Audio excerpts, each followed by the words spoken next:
Vanmorgen om 8 uur toen ben ik twee broertjes geboren. En toen wie ik er ook op melk en oren denk, want ik hier meer verwacht. Want meestal dan viel ik even dat er nog wat in zit, maar kom ik al woorden hier weer.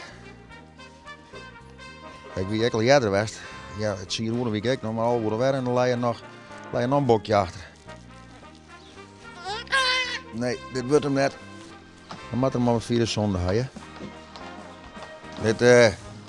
Dit nemen we dus non-Nederlands nubis, maar vroeger heet het Anglo-nubis. En dit ras dat komt uit Engeland. Hoe ben je hier naar het woord kan? Ja, nou, zo, ik ben, mijn heid wie altijd boer en ik zou vroeger eerst een boer worden, maar dit er nooit van kwam. En maar ik ging altijd wel, toen ik jongetje van hier zien, wie was hij twee witte geiten bij de koeien in het loon en dan ging ik mij en dan molk ik ze. Dus ik had altijd wel wat inzetten. Toen ben ik in 1984 had ik mijn eerste dieren gekocht. Maar als je weer een zat jaar, want zo weer als Nederlanders en Friesen die willen voor een dubbeltje op eerste rang zetten. En die moesten 400 gulden, euro's hier nog net, per stuk als je nou weer zijn, want dan denk ik dat dit gebeurt ter wereld nooit natuurlijk. En toen hebben we dus Evelyn gekocht. Dat betekent dat we geen volbloed, maar die weer increase met oren. En die weer de helft goed keper. En daar ben ik mee begonnen. Zo nog kreeg het voort in de maag binnen, dan weten we zeker dat het de beste hoorn had. Laat ze nog even in de warmte.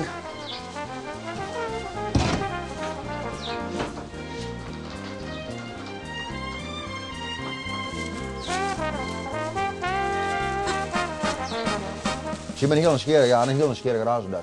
Ze zijn heel mensonhankelijk. Dit is de grootste geitenras ter wereld. Maar de hele uitstraling van het beest, een lange hals, die had prachtig mooie jaren. Die diep en mooie amandelvorm regen, maar ze had een mooie ramsneus. Tussen kan je net zien. Want die vakkerij, dat zit een heel verhaal achter. Ik lees alle Engelse boekjes en we hadden een hele stamboom van oerpaken, bijperceders en dan kruisen we dat al hier in en rond. In Frankrijk, België, Duitsland, Oostenrijk, Tsjechië, Zwitserland, gewoon Denemarken zitten prutten van uurs. Dat groeit starig maar zo. Dat ging van de varen ook net, want het zo'n stuk of 3 of 4 worden, maar nu ben ik er een paar meer natuurlijk. Nou, ik weet net, hier in het zingen. Nou, en dan hebben we die jongen, die niet gefilmd hebben, er wat nou, dan zitten een paar jonge bokken. In de oorhok zit een paar en dan zitten we mijn zoon een paar. Ik denk dat we totaal nog met volwassen dieren vanaf verleden dieren een stuk of 20 nog had, denk ik. Maar ja, nog ben je een stuk of 6 jongen, ik weet het niet, daar ben zo'n jongen, dus die komt er al bij. Verleden die hier met alle jongen bij op een gegeven moment 60, nou dan ben 20 uur blijven.